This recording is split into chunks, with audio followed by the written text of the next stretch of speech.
अस्सलाम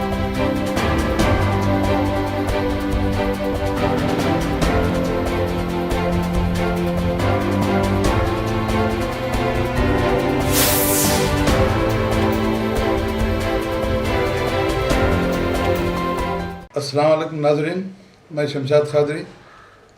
आप सबका 99 टीवी उर्दू में इस्तकबाल है। आज आपके हमारे दरमियान अली जनाब मोहम्मद क़मरुद्दीन साहब, चेयरमैन माइनॉरिटी कमीशन मौजूद हैं। आज हम उनसे कुछ बातचीत करेंगे। मैं अली जनाब मोहम्मद क़मरुद्दीन साहब का दिल की गहराइयों से इस्तकबाल करता हूँ और शुक्रिया अदा करता हूँ कि आपने अपना कीमती वक्त निकाला और टीवी 99 को आपने जो है इंटरव्यू देने के लिए अपनी रजामंदी ज़ाहिर की। तो जनाब अली, सबसे पहले मेरा आपसे एक सवाल ये है कि माइनॉरिटी कमीशन का क़याम कब अमल में आया और इस माइनॉरिटी कमीशन के अग़राज़ व मक़ासिद क्या हैं? शमशाद भाई, अस्सलाम वालेकुम। बहुत बहुत शुक्रिया, हमें आप 99 टीवी से हमारी इंटरव्यू ले रहे हैं। बहुत बहुत शुक्रिया। अस्सलाम वालेकुम, आदाब अर्ज़ है। ये आपको मालूम है, माइनॉरिटी कमीशन ये कॉन्स्टिट्यूशन स्टैचुटरी बॉडी है, बिल्कुल ख़ुद मुख्तार इरादा है। किसी भी माइनॉरिटी के बारे में नाइंसाफ़ी है तो इंसाफ दिलाना कमीशन का फ़र्ज़ है, जिससे कि मुस्लिम, क्रिश्चियन, सिख, पारसी, जैन, बुद्धिज़्म, ये जो भी है उनके मसाइल है, मसाइल अगर हमारे पास आएंगे, दरख्वास्त देंगे या अपील करेंगे तो हम उनके बारे में दराज करके फौरी जो भी डिपार्टमेंट है, ज़मीन का है तो हम फौरी कलेक्टर को एक नोटिस दिया जाता है कि फ़लाँ आदमी ने हमारे पास अपील की है, फ़लाँ उसकी ये दरख्वास्त है। वो इनक्रोच करते हुए 15 दिन में नोटिस दी जाती है। तो 15 दिन के अंदर उन्होंने अपने को लेटर दी जाती है। अगर 15 दिन में भी कलेक्टर नहीं भेजा तो फिर हम क्या करते हैं और एक नोटिस दे जाते हैं। फाइनल हम क्या करते हैं, समन इशू कर दे सकते हैं। कमीशन की इख्तियार है, कमीशन के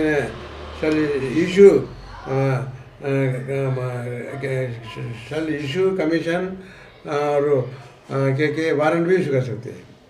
तो बहुत ही खुद मुख्तार है। ये सिविल कोर्ट जज है, डिस्ट्रिक्ट सिविल कोर्ट का जज के मुमासिल ये पावर्स है।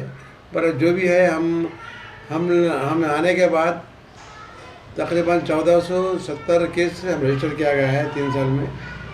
1470 में हम 1405 केस को मुकम्मल कर लिया गया है और पूरा को इंसाफ दिलाया गया है। सिख है, पारसी है, जैन है, बुद्धिज़्म है और उसके अलावा भी अभी थोड़े केस पेंडिंग है जो जवाब नहीं है। तो बहरहाल अल्लाह का बड़ा एहसान ये है कि एक 3 साल से अम्बेडकर यूनिवर्सिटी उर्दू को निकाला गया था। हमने कमीशन से वाइस चांसलर और रजिस्ट्रार को नोटिस दी गई है। क्या वजह है कि आप उर्दू को कंटिन्यू चला था एडमिशन्स, क्यों, क्या वजह है कि आप निकाल दिए हैं? तो फौरी वाइस चांसलर ने हमारे ऑफिस में आए, रजिस्ट्रार साहब नहीं आए। रजिस्ट्रार साहब भी वेंकटेश्वर का नाम था। क्या वजह है कि 22 मई को आखिरी तारीख है, इंग्लिश और तेलुगु या ये उर्दू से क्या नाइंसाफ़ी हो रही है? तो हम बोले फौरी अभी ये कर दिए, टाइम है मई तक है, 26 तारीख, फौरी उसको अमल ला जाए और उर्दू को ये करिए। तो हमारे ऑफिस में बैठ के उन्होंने जब ईमेल में ये कर दिया, जब भी वाइस चांसलर से बात करें और उर्दू को कमीशन के ज़रिए नोटिस आई है, फौरी वाइस चांसलर के मिला के फौरी आप उर्दू को भी चलो। उसके बाद हम दौरा भी करें। अल्लाह का सब इसके लिए एक्चुअली होना, हम आपसे जानना ये चाह रहे हैं क्योंकि आवाम जो है, तेलंगाना की आवाम जितनी भी है यहाँ, जब से आप चेयरमैन बने हैं, मैं समझता हूँ कि ज़्यादा अवेयरनेस नहीं होने की वजह से कुछ लोग आपके पास ज़्यादा रुझू नहीं हो रहे हैं।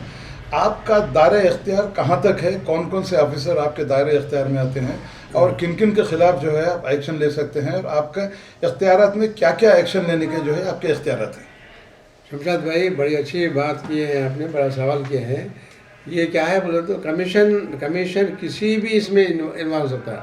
कुछ रेवेन्यू डिपार्टमेंट, पुलिस डिपार्टमेंट, किसी में भी अगर नाइंसाफ़ी हो रही है माइनॉरिटीज़ के लिए, अगर माइनॉरिटीज़ के पास से हमारे को दरख्वास्त आई है तो ज़रूर हम हर डिपार्टमेंट, कोई से भी डिपार्टमेंट हो, या रेवेन्यू हो, पुलिस हो, या एग्रीकल्चर हो, या फाइनेंस हो, या रेवेन्यू हो, ये यानी कि जो भी डिपार्टमेंट है गवर्नमेंट के, गवर्नमेंट को हम तलब कर सकते हैं और समन दे के बुला सकते हैं।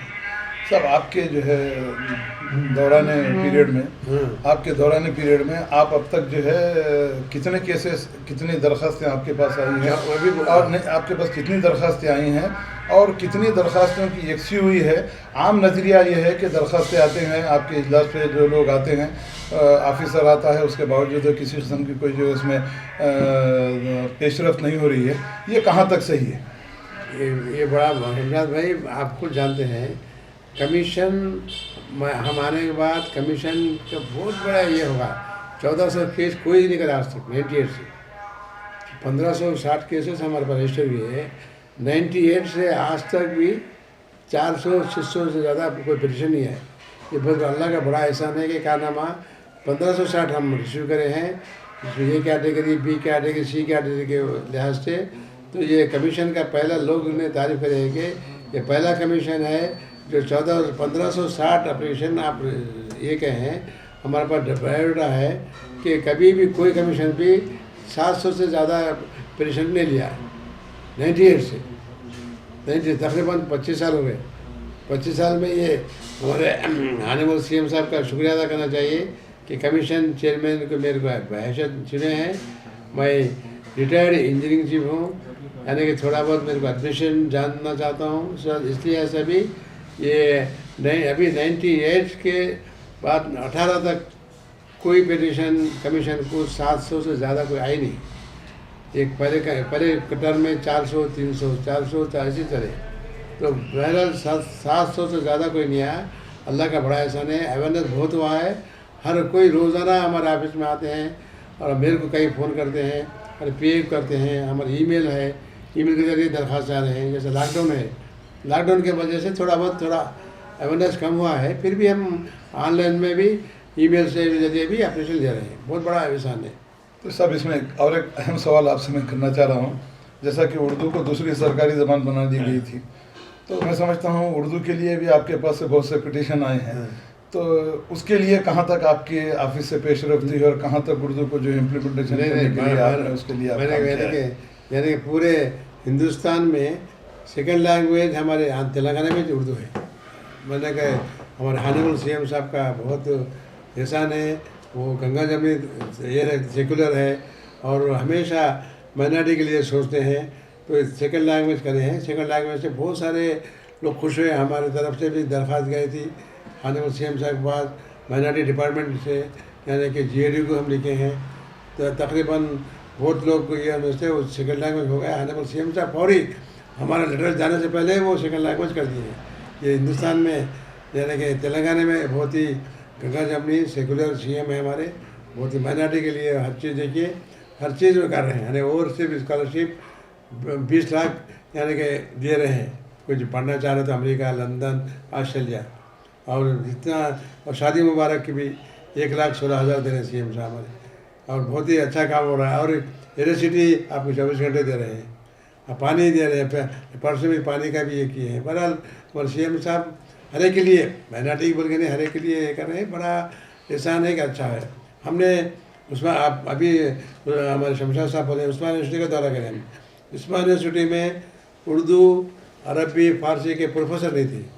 हमने दौरा करने के बाद वहाँ पे फौरी हम दौरा करने के 1 महीने के बाद ही उर्दू, अरबी, फ़ारसी का अपॉइंट किया गया है।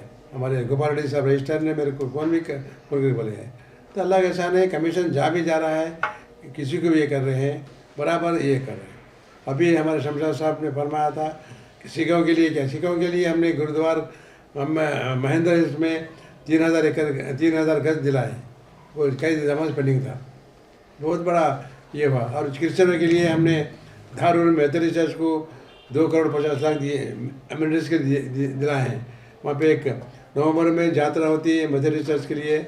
वहाँ पे 5 लाख आदमी आते हैं। उनके लिए रोड नहीं, रहने के लिए नहीं, पानी की ज़रूरत नहीं, टॉयलेट नहीं, यानी कि अमेनिटीज़ कुछ भी नहीं है उनको ड्रिंकिंग वाटर के लिए और उनके रोड्स के लिए, वहाँ पे टेंट डालने के लिए। बहुत हमारे उस ज़माने उमर जलील साहब कलेक्टर थे और हमारे SP साहब, एडिशनल SP नरसिम्हा साहब थे। बहुत ही ताउन से अच्छी यात्रा होती है, बहुत ही अच्छा किए। बहरहाल हमने फिर पारसी के लिए भी जो निज़ाम सरकार ने 1919 में एक फाउंडेशन डाले थे पारसी स्कूल सिकरा में, 3 एकड़ ज़मीन है वो, बिल्कुल पासपोर्ट वास मैंने 2019 में 100 साल जश्न मनाया गया है। उसमें भी हमने 52 लाख रुपए मंजूर किए गए हैं गवर्नमेंट लिख कर कि वो स्कूल की मरम्मत के लिए, मेंटेनेंस के लिए। बहुत अच्छी बिल्डिंग है पारसी के लिए। और यानी कि बहुत ही हम सिखों के लिए, पारसी के लिए, क्रिश्चियन के लिए, अम्बेडकर के लिए भी हमने महेंद्र में एक कम्युनिटी हॉल बनाया गया है। और क्रिश्चियन के लिए हॉनरेबल सीएम साहब कोकापेट में 1 एकड़ ज़मीन दिए हैं क्रिश्चियन भवन बनाने के लिए। बहुत बड़ा काम हो रहा है, कमीशन से जाने के बाद भी अच्छा काम हो रहा है। तो सब इसमें जो है आप क्रिश्चियन, सिख, ईसाई, पारसी सबके लिए सब लोग ये आपके पास आप जो है दरख्वास्तें दे सकते हैं, अपने जो भी मुश्किलात है दूर करने लेके आपके सामने जो आ सकते हैं। मगर मेरा एक आपसे बड़ा ही अहम सवाल है आपसे, क्योंकि ये आप ही से जुड़ा हुआ है। तेलंगाना क़ायम होने से पहले, तेलंगाना राष्ट्र समिति आने से पहले, चंद्रशेखर राव साहब चीफ मिनिस्टर बनने से पहले कांग्रेस के गवर्नमेंट के ज़माने से माइनॉरिटी फाइनेंस कॉर्पोरेशन का क़याम अमल में आया था, जो है सिर्फ माइनॉरिटीज़ की फलाह बहबूद के लिए, उनके नौकरियों के लिए, हर तरीके से उनके फ़ायदा पहुँचाने के लिए ये फाइनेंस कमीशन का क़याम अमल में आया था। मगर बड़े अफसोस के साथ आपके सामने ये बात कहना चाहूँगा क्योंकि आप चेयरमैन हैं, आपके दायरे अख्तियार में आता है ये। आज ये माइनॉरिटी फाइनेंस कॉर्पोरेशन की हालत ये हो चुकी है कि वहाँ का स्टाफ बिल्कुल नहीं होने के बराबर है। वहाँ पर जो है चेयरमैन भी जो है कहीं से डिपुटेशन पे ला के रखा गया है।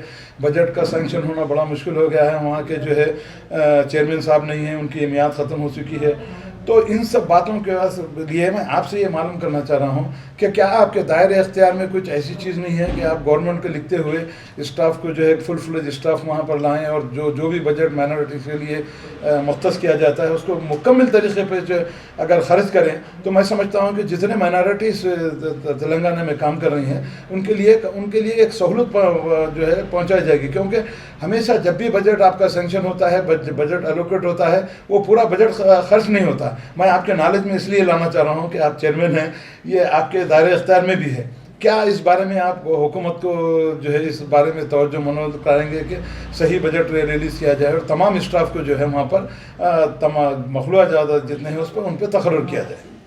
शमशाद भाई बहुत अच्छा सवाल किए हैं आपने, सही बात है। नहीं मैं कई मरतबा फ़ोन में बात कर रहा हूँ। वहाँ पे वाइस चेयरमैन MD हैसियत से इंचार्ज है ना बिजली मैडम, वो अच्छा ही काम कर रहे हैं। बहुत ही ऑटो दिए हैं, कारा दिए हैं, सैंक्शन कर रहे हैं, हर चीज़ हो रही है वहाँ पे। और हमीदपुर के जनरल मैनेजर हामिद भी है वहाँ पे। DMW नहीं, कासिम साहब वो कासिम साहब DMW है। DMW हमीदपुर के वहाँ पे ऑफिस मैनेजर भी है। बहुत ही अच्छा रिस्पांस है। ऑफिस से हम भी कई मतलब बात करें, नहीं काम हो रहा है बराबर। नहीं चेयरमैन का तो वो हमारे हाथ में CM के हाथ में है, पर वहाँ पे वाइस चेयरमैन के हैसियत से बिजली काम कर रहे हैं। मैनेजर के हैसियत से हमीद है और DMW कासिम साहब भी वहाँ पे काम कर रहे हैं। बहुत ही जो भी दरख्वास्त आ रहे हैं, जो भी लोन हुआ है, कई कार भी दिए ना हाल में, कई लोग 700-800 कार दिए हैं, ऑटोज दिए हैं। सब आपके पास फाइन इन्फॉर्मेशन साहब, 2019-20 के लिए जो है 2500 करोड़ का बजट सैंक्शन किया गया था हुकूमत की जानिब से। मैं आपकी जानिब ये तवज्जो इस तारीफ मनोरंजन कराना चाह रहा हूँ कि 2500 करोड़ का बजट दिया गया था, उसको कम करते हुए लॉकडाउन के बाद 1700 करोड़ किया गया। आपने जो कहा कि गाड़ियाँ वगैरह दिए थे, ये 2014-15 में जो एप्लीकेशन दिए थे उनके लिए जो परसों जो गाड़ियाँ तकसीम किए उसके लिए किए गए। अब तकरीबन तमाम स्कीमात में ठप होकर रह गई हैं, किसी किस्म की स्कीम। आपसे हमारी गुजारिश ये है, मैं आपसे आपके नॉलेज में ये बात लाना चाह रहा हूँ, क्या आप अपनी जानिब से ये बात हुकूमत तक पहुँचाएँगे कि यहाँ के जितने भी स्कीमात हैं, जो वेकेशनल ट्रेनिंग वगैरह है, उनको फिर से शुरू किया जाए और बजट सही तरह से किया जाए। जैसा वेस्ली की आप बात की है, ये उनके ऊपर काम का बोझ है। फाइनेंस क्रिश्चियन फाइनेंस कॉर्पोरेशन में देखना है, फिर माइनॉरिटी कॉर्पोरेशन में देखना है, तो इसके लिए तवज्जो उनकी मुनम्मिल होती है। मेरा मतलब ये है कि परमानेंट तरीके से अगर VC को अगर यहाँ अपॉइंटमेंट कर दें और पूरा स्टाफ फुल फ्लेज आ जाए तो यहाँ का काम सही तरीके से चल सकता है। मैं इसलिए आपसे कह रहा हूँ कि आप एक चेयरमैन हैं, आपके हाथ में इख्तियारात हैं। अगर हुकूमत को आप अपनी जानिब से रिकमेंड करें, आप अगर उनसे सिफारिश करें कि यहाँ पर स्टाफ हो जाए, सही बजट आ जाए और यहाँ के जितने भी स्कीम आते हैं सही तरीके से शुरू हो जाएं, तो माइनॉरिटी जो आज इस इंतज़ार में है चंद्रशेखर राव साहब के स्कीमात पे, वो जो है एक सेकुलर चीफ मिनिस्टर है जैसा कि आपने कहा, तो हमारा मकसद ये है कि चंद्रशेखर राव साहब का भी जो है जो उन्होंने जो वादे किए थे माइनॉरिटीज़ के साथ, मुसलमानों के साथ, क्रिश्चियनों के साथ, सिख और ईसाइयों के साथ, अगर सही तरीके से बजट वहाँ आ जाए तो तमाम स्कीमात इम्प्लीमेंट होंगी। इसमें हुकूमत की भी नेकनामी भी होगी, उसी तरह से माइनॉरिटी कमीशन साहब के चेयरमैन की भी नेकनामी होगी कि उन्होंने भी जो है माइनॉरिटीज़ के लिए अपना जो है ख्यालात का इज़हार किया और सिफारिशात की। ज़रूर शमशाद खदर भाई, आपने सवाल किया है, ज़रूर हमने आपके बोलने पर, आपके कहने पर हम फौरी लेटर लिखेंगे और कितने स्कीमात कहाँ किए हैं, कितने मिशन दिए हैं, कितने यानी 2 लाख के लोन पे सैंक्शन करेंगे, हम ज़रूर आपको लेटर लिख के मंगवा कर आपको हम पेश करेंगे ज़रूर इंशाल्लाह। साहब ये आपके नॉलेज में और एक बात कहना चाह रहा हूँ साहब, 2014-15 में 1,59,906 एप्लीकेशन लिए गए सैंक्शन करने के लिए, 1 लाख से 10 लाख। 2014-15 से लेकर आज तक फिर कोई नई एप्लीकेशन नहीं लिए साहब। उसके बाद ये डिसीजन लिया गया था कि कम से कम 50,000 तो जो है लोगों को जो है लोन सैंक्शन किया जाएगा, मगर बजट कम होने की वजह से, बजट रिलीज नहीं होने की वजह से वो तमाम स्कीमें ठप होकर रह गई हैं। हमारे खुसूसी तौर पे आपसे, हमारे TV 99 से और हमारे तमाम आवाम से सामने हम ये बात आपके ज़रिए से पहुंचाना चाह रहे हैं कि आपके ज़रिए से जो भी मदद हो सकती है, जो भी सिफारिशात आप गवर्नमेंट को पहुंचा सकते हैं, ताकि जितने भी तेलंगाना के अवाम हैं, जितने भी तेलंगाना के माइनॉरिटीज़ हैं, जो चंद्रशेखर राव साहब को इस भरोसे पर उनको वोट दे के कामयाब किए थे कि आने वाले दिनों में उनकी मुश्किलात दूर होंगी, उनको जो एम्प्लॉयमेंट मिलेगा, तो आप अपनी जानिब से ये जो नए बजट के जो आने वाले बजट में कम से कम पूरा बजट अगर एलोकेट करके उसको अगर सही तरीके से इस्तेमाल होगा तो माइनॉरिटी में एक एतमाद बहाल होगा, चीफ मिनिस्टर साहब के ऊपर भी एतमाद बहाल होगा और आप जैसे जो है काबिल मोअज़्ज़िज़ शख्सियतों के ऊपर एतमाद बहाल होगा, क्योंकि आप एक माइनॉरिटी कमीशन के चेयरमैन हैं तेलंगाना के, आपके बहुत से इख्तियारात हैं। तो हम आपसे गुजारिश करना चाहेंगे कि अब तक जो पीछे जो मामलात हो चुके हैं, आप अपनी जानिब से आने वाले साल के लिए कम से कम सही बजट और स्टाफ का जो है अपॉइंटमेंट हो जाए तो आने वाले दिनों में सही तरीके से काम होगा और माइनॉरिटीज़ के इसका सही फ़ायदा होगा। ज़रूर इंशाल्लाह शमशाद भाई, ज़रूर ये करेंगे, हमारी तरफ से लेटर लिखेंगे और ज़रूर लॉकडाउन की वजह से थोड़ा बहुत ये हुआ है, इंशाल्लाह अब जो हालात सुधर गए हैं, इंशाल्लाह जो भी है दरख्वास्त ऑनलाइन में हाल में डेट ख़त्म हो गई है, हालांकि डेट भी हर चीज़ ऑनलाइन में एप्लीकेशन दे रहे हैं, जो भी क्वालिफाइड है उनको बराबर स्कीम दे रहे हैं। फिर भी हमारे से आपके कहने पर हम भी डिटेल यानी कि कितने लोग कितने एप्लीकेशन आए, कितनों को दिए और सब तफसीलात मालूम करके मैं ज़रूर आपको बोलता हूँ कमीशन के जरिए। साहब एक जियो नंबर 100 इशू हुआ था साहब आज से 15 साल पहले, माइनॉरिटी इंस्टीट्यूशन को जो है उनका बहाल करने के लिए, वो ओहदा बहाल करने के लिए उसको ख़त्म कर दिया गया है साहब। तो इस बारे में आपके क्या ख्यालात हैं और इसमें आप क्या मदद करना चाहेंगे इसके लिए? हमने आपने दरख्वास्त दी थी, हमने गवर्नमेंट में लिख चुके हैं बारे में, माइनॉरिटी के बारे रजिस्ट्रेशन के बारे में, आप खुद जानते हैं वाकई में, यानी कि रिमाइंडर भी दे चुके हैं, वो गवर्नमेंट पेंडिंग है, इंशाल्लाह दुआ कीजिए कि वो भी हो जाएंगे इंशाल्लाह। अस्सलाम वालेकुम, बिस्मिल्लाहिर्रहमानिर्रहीम। मेरे साथ मोहम्मद खमरुद्दीन साहब हैं जो कि चेयरमैन माइनॉरिटीज़ कमीशन के हैं। सर मैं यहाँ पर आया हूँ, आपसे एक रिक्वेस्ट है या एक क्वेश्चन है समझिए। मैं ये आपसे पूछना चाह रहा हूँ कि जो अनएम्प्लॉयड यूथ है कि वो ये चाहते हैं कि एम्प्लॉयर बने, मालिक बनना चाहते हैं, बट अनफॉर्चुनेटली उनके पास पैसे नहीं रहते हैं, फाइनेंस नहीं होता है। तो मैं आपसे ये रिक्वेस्ट कर रहा हूँ, क्या एक कोई ऐसी स्कीम या है या आप ला सकते हो कि एक 50,000 या 60,000 या 1 लाख रुपए अगर किसी को देते हो अनएम्प्लॉयड और वो बिज़नेस स्टार्ट करना चाहता है, अगर कोई स्कीम है तो आप बताइए सर, अगर नहीं है तो हम आपसे रिक्वेस्ट कर रहे हैं कि कोई एक ऐसे स्कीम लाइए सो दैट वो बिजनेसमैन बन सके और जो पैसा है वाकई जो भी आपके टर्म्स एंड कंडीशन है, तो आप अगर बोले तो हम बहुत खुश हैं। बहुत अच्छा सवाल किए हैं आपने, शुक्रिया। अस्सलाम वालेकुम। यानी कि यह फाइनेंस माइनॉरिटी कॉर्पोरेशन जो है सिर्फ माइनॉरिटीज़ के लिए है जी, तो माइनॉरिटीज़ के लिए है, ज़रूर आप यानी कि मेरे जहाँ तक नॉलेज में है, यानी कि 2 लाख की स्कीम थी वो ऑनलाइन में डाले तो थोड़ा पेंडिंग है। उसके बाद से जो तरकारी बेचने वालों को, पान शॉप डालने वालों को या बिल्डिंग के मिशन वालों को भी लोन दे रहे हैं, जहाँ तक नॉलेज है मेरी। यानी कि बिल भी मैं आपका सवाल को मैं हमारे फाइनेंस कॉरपोरेशन से यानी कि वाइस चेयरमैन MD से मैं दराज करके जरूर दूँगा। मेरे को ज़्यादा डाले कमीशन पे 2-3 दरख्वास्त आए थे हमारे पास कि 5 डब्बे के लिए लोन, तो 5 डब्बे के सैंक्शन हो गया। एक संतोष नगर से ऐसे वेल्डिंग शॉप के लिए हमको 2 लाख होना, तो 2 लाख सैंक्शन कर दिए 2017 में।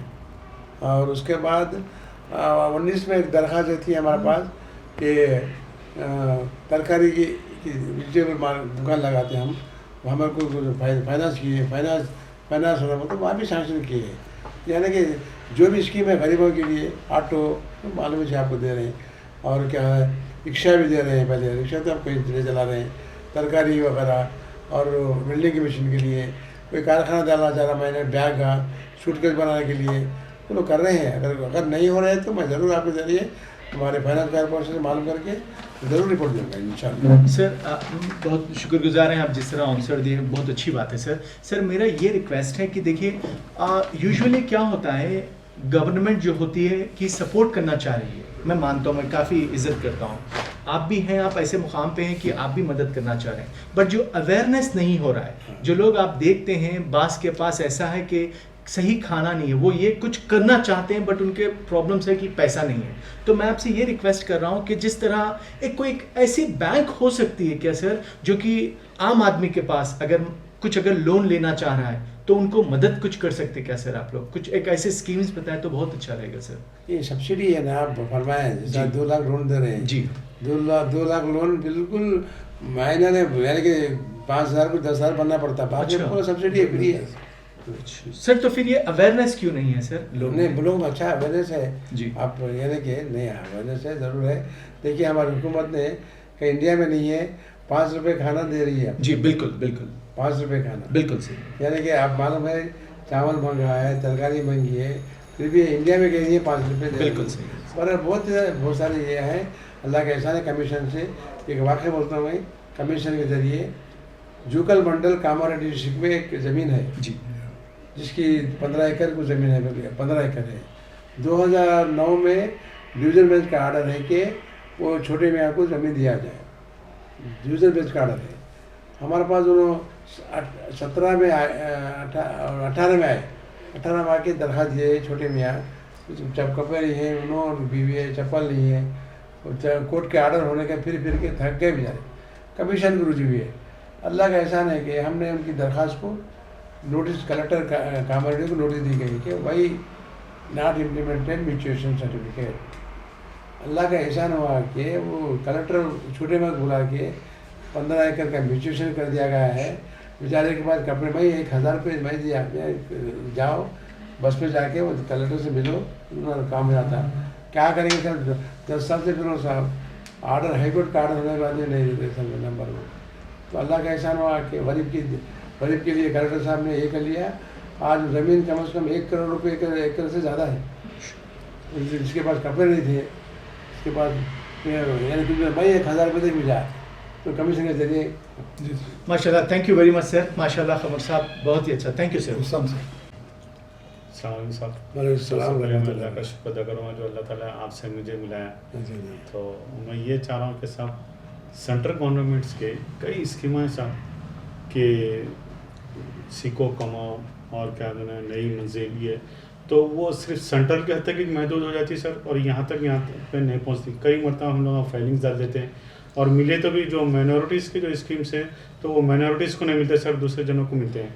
और दूसरी बात सर, यहाँ के स्कूल वालों का एक सवाल है कि सर के लॉकडाउन में जो स्कूल जो बने कोविड के उसमें, तो स्कूल्स का अभी तक इतना बुरा इम्पैक्ट पड़ा हुआ है सर कि हम ना उन लोगों को कुछ फाइनेंशियली सपोर्ट नहीं है। तो माइनॉरिटी जो इंस्टीट्यूशंस है, तो मैं तमाम स्कूल्स की तरफ से एक आपसे सवाल कर रहा हूँ कि साहब क्या उन लोगों को कुछ ऐसी कुछ माइनॉरिटीज़ की तरफ से कुछ फाइनेंशियली कुछ सपोर्ट मिल जाए, फिर बाद में उनसे कुछ रिटर्न से ले लें।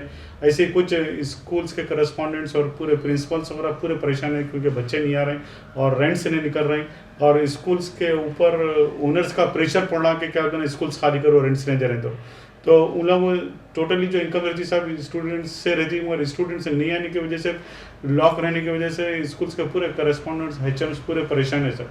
तो उसके लिए और सेंट्रल के जो स्कीम्स है हम लोग इम्प्लीमेंटेशन कर रहे हैं। कई स्कीम्स है हम लोग को सब कॉन्ट्रैक्ट मिल रहा मगर डायरेक्ट हम लोग को कॉन्ट्रैक्ट नहीं मिल रहा सर।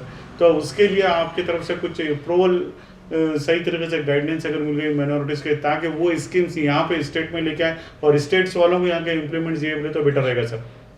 ज़रूर। अस्सलाम वालेकुम, बहुत बहुत शुक्रिया। आपका सवाल हमने सोचा है। नहीं, मैं जहाँ तक समझता हूँ कि ये लॉकडाउन की वजह से जो स्कूल बंद है, ऑनलाइन क्लासेस चल रही हैं, जिसकी वजह से उनको स्कीमात और उनको और एक भी हमारे पास कोई दरख्वास्त भी थी एक 2 महीने पहले कि तनख्वाहें भी नहीं दे रहे। तो इस हिसाब से हमने पूछा है कि ज़रूर वो लोग बजट आने का है, बजट आने को तनख्वाहें दे देंगे। और ऑनलाइन क्लासेस भी अब यानी कि अब हर सीएम साहब ने फरवरी से शुरू कर दिया ना, देखिए 9th क्लास का। तो इंशाल्लाह जो भी है उनसे, मैं भी आपके सवाल को, मेरे को तो नॉलेज नहीं थी, मालूम करके मैं आपको तफसीली बताऊँगा इंशाल्लाह। शुक्रिया। और सेंट्रल की स्कीम्स का सर यहाँ पे अगर आप इम्प्लीमेंट्स कराएं तो अच्छा रहेगा। नहीं, आप अभी बोले ना, शुक्रिया। मेरे को सेंट्रल स्कीम जो है आप लोग दीजिए, हम ज़रूर उनकी अवेयरनेस करेंगे।